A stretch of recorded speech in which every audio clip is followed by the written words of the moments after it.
¿Darías la vida por tu trabajo?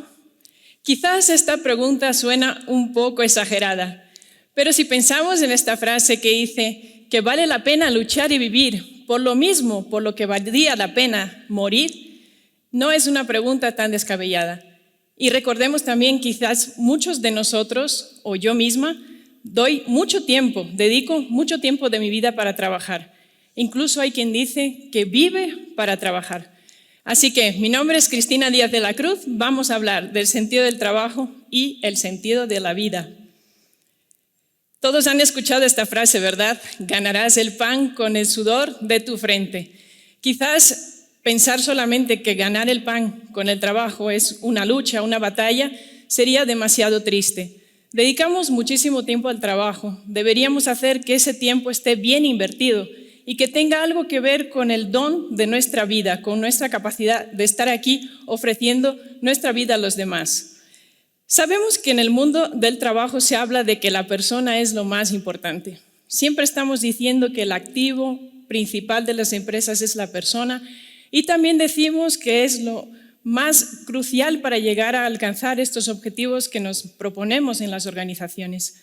Sin embargo, existen muchas contradicciones en el mundo de las empresas respecto a lo humano. Les voy a comentar 3 de ellas. La primera es la que yo llamo la contradicción de la ideología de los indicadores y que se apoya en la excesiva ambición humana y en un reto muy grande que tenemos en las empresas, que es alinear intereses. Como muchos sabrán, las empresas intentan alinear los intereses de las personas que la forman, de la organización en sí, de la sociedad en la que está inmersa, el medio ambiente. Y si hablamos de teorías como la teoría de los grupos de intereses, dirán, además hay que atender los intereses de los clientes, los proveedores, los accionistas, etc. Pero eso sería como matar 5, 6, 7 pájaros de un tiro, y eso es imposible. Así que el mismo Jesucristo nos decía, no se puede servir a 2 señores, o sirves a Dios o sirves al dinero. Y en este caso lo que hacemos muchos es servir al dinero. Pero si nos dejamos llevar por esa ideología de las métricas, de los rankings, de aquello que nos lleva solamente a cumplir objetivos y con ello recibir una retribución mejor, posiblemente estamos dejando de lado algo sagrado para cada uno de nosotros. Vamos a la segunda, la era digital. Todos sabemos que estamos en un momento de la historia donde las máquinas han cobrado un importante protagonismo. Sin embargo, podríamos decir que estamos en una época en la que podemos hacer muchísimo bien, pero nos falta visión acerca del bien. Incluso podríamos decir que el rol del ser humano en el mundo actual está en riesgo. Hay mucho interés por el mundo de las máquinas, la inteligencia artificial, la robótica, todo eso está de moda. Sabemos todo lo que podremos hacer en el futuro a través de esas tecnologías, pero ¿qué será del ser humano? Es una contradicción. Y en tercer lugar, el síndrome del burnout o el quemado. ¿Qué es lo que pasa con el ser humano? Decimos que es lo más importante en las organizaciones, sin embargo, lo estamos quemando, lo estamos destruyendo. ¿Qué es lo que está ocurriendo? ¿No es una contradicción? ¿Qué podemos hacer para no correr sin sentido, para no llegar a quemarnos y con eso no sentir que estamos llevando a plenitud nuestra vida? Si vemos los problemas de salud a nivel internacional en el trabajo, el estrés es sin duda el mayor problema de salud actualmente. En este estudio que ha encuestado a más de 1.000 empleados en más de 100 países, vemos que el 43% comenta que tuvo sensación de haber tenido estrés el día anterior. Es un dato alarmante. Pero les quiero contar esa historia de otra manera. Todos conocen la evolución de las revoluciones industriales. La primera de ellas, la primera revolución, la de la mecanización, donde surge la energía a vapor. La segunda, la producción en línea basada en la energía eléctrica, donde la productividad industrial ha aumentado significativamente. La tercera, la revolución de la automatización, gracias a la informática, las telecomunicaciones, la transmisión de datos, de información y con ella la toma de decisiones. En la cuarta tenemos la digitalización de la economía, la cantidad masiva de datos para toma de decisiones en las empresas, el Big Data como todos conocemos, Business Analytics, etc. En esta cuarta revolución es donde les mencionaba que la máquina toma un protagonismo esencial. ¿Y qué pasó con el ser humano? ¿Qué lectura le podemos dar al ser humano a lo largo de estas 4 revoluciones?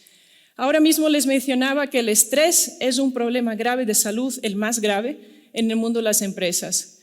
Anteriormente teníamos problemas de salud física, es decir, las empresas tenían cuidado para que no hubiese muchos accidentes físicos. Sin embargo, ahora el mayor accidente que podemos tener es que se nos caiga café en la computadora y se nos estropee el trabajo o se nos queme la computadora. Estamos más sedentarios que nunca, pero sí tenemos mucho estrés, tenemos cansancio mental y muchas veces, como les mencionaba, sin sentido. Pero según yo, la gran problemática actual ya no es el cansancio, el estrés, el desgaste, sino la salud espiritual. Y con eso me refiero a la falta de sentido, a la falta de propósito en nuestras vidas y por ende en las organizaciones. Con esta imagen quiero recordarles dos ideas principales que pienso que nos pueden iluminar. La primera, el personaje de esa historia, todos conocemos quién es, Jesucristo. Él está dormido en la barca. Los apóstoles son expertos en el mundo de la pesca y hay una tormenta y están agobiadísimos, están muy preocupados y le van a decir, maestro, maestro, nos vamos a morir. Y él está tranquilamente durmiendo en la barca. Esto es sabiduría espiritual. Jesucristo en este momento no pasaba ningún agobio, era capaz de descansar en medio de la tormenta y eso es sabiduría espiritual. Y les cuento otra historia diferente. Tengo un familiar que tiene mucho éxito en el mundo de las empresas. Ha tenido una buena recompensa económica y en una reunión familiar él dijo, muchas veces cuando voy con mi yate en mitad del océano pienso, qué pequeño soy. Bueno, pues podemos comparar estas dos imágenes y pensar en la pregunta principal que nos deberíamos hacer es, ¿y entonces qué hacer para encontrar el sentido? Les voy a contar brevemente una historia que empieza en Brasil. Yo soy brasileña, hija de español, madre de origen holandés, somos 5 hermanos y obviamente en el momento de elegir mi carrera pensé en algo que me pudiera dar buenas salidas profesionales. En su momento estaba estudiando esa carrera en Brasil, en una buena universidad que me costó mucho esfuerzo conseguir la plaza, hasta que descubrí una vocación misionera. Yo soy misionera Idente, una institución que se propone, católica, vivir la santidad en común y además trabajar con los jóvenes alejados de la fe católica y en el mundo intelectual. Cuando descubrí esta vocación, tuve que dejar mi país, tuve que dejar también mi universidad, algo que en este momento me resultaba contradictorio porque mi sueño era ayudar a mi país. Incluso cuando yo pensaba salir, decía, no, mejor me voy a quedar porque quisiera ayudar a mi país. Pues en este momento lo dejé todo y me fui. Primera vez que me tocó dejarlo todo por un ideal. Pero cuando ya estaba en España estudiando, acabando la carrera, recuerdo una clase de recursos humanos que un docente nos decía, vamos a calcular cómo hacer para ver cuántas personas hay que despedir en la empresa para mantener la rentabilidad. Y yo en este momento decía, no puede ser que el criterio económico sea el único para la toma de decisiones en las empresas. Y en este momento todavía no estaba de moda lo que se llama hoy la triple cuenta de resultados, que tiene en cuenta tanto la parte económica, social y medioambiental.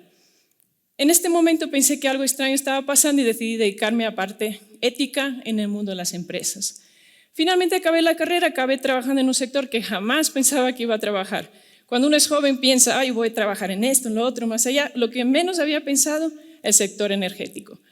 Ahí dediqué 4 años de mi vida profesional y todo me iba muy bien, pero no sentía que esto estaba aportando a mi misión. Y uno de mis mayores sueños siempre había sido dedicar mi tiempo laboral a algo que aportara a mi misión como religiosa. Fue un día que estaba yo estudiando el pensamiento de Fernando Rielo, fundador de nuestra institución, y hablábamos justamente de lo que es la empresa de Cristo. Y se me iluminó literalmente esa idea en mi mente. Y yo dije, ¿qué estoy haciendo? ¿A qué estoy dedicando yo mi tiempo? Y en ese momento le dije a mi jefe, yo quiero cambiar de doctorado. Él me había pagado ya 2 maestrías, estaba pagándome el doctorado en el sector eléctrico y le dije, me voy, me cambio a economía. Si no me quieren pagar la empresa, no importa, yo voy a estudiar otra cosa. Y dijeron, no hay problema, tú sigue tu camino. De esta manera, de algún modo, puedo decir que he cumplido el sueño de unir mi misión a mi trabajo profesional. Entonces vamos a recordar estas pequeñas etapas que les mencionaba. La primera, correr sin sentido. Nos puede pasar por un tiempo quizás, pero en el momento que uno siente la llamada a algo diferente, tiene que escucharla y tiene que seguirla.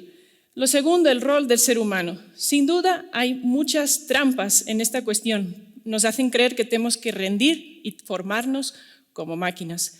Sin embargo, esto sería un gran desperdicio de tiempo. Invertir en nuestra formación humana es la mejor inversión que podemos hacer para nuestro futuro, sea profesional, sea personal. Y quemarnos, pues sin duda, podemos decir, hay que darlo todo. Yo estoy de acuerdo, pero hay que darlo todo por algo que valga la pena y que seamos capaces incluso de descansar en medio de la tormenta, como decía también el ejemplo de Jesucristo. Fíjense que Él fue incluso tentado a dejarlo todo cuando le decían, baja de la cruz, tú eres Dios, tú puedes hacerlo, pues hazlo, ¿no? Él fue tentado por la cultura del éxito. Decían incluso que él no tenía tiempo ni para comer, pero no se dejó llevar por nada de eso y supo perfectamente por dónde seguir.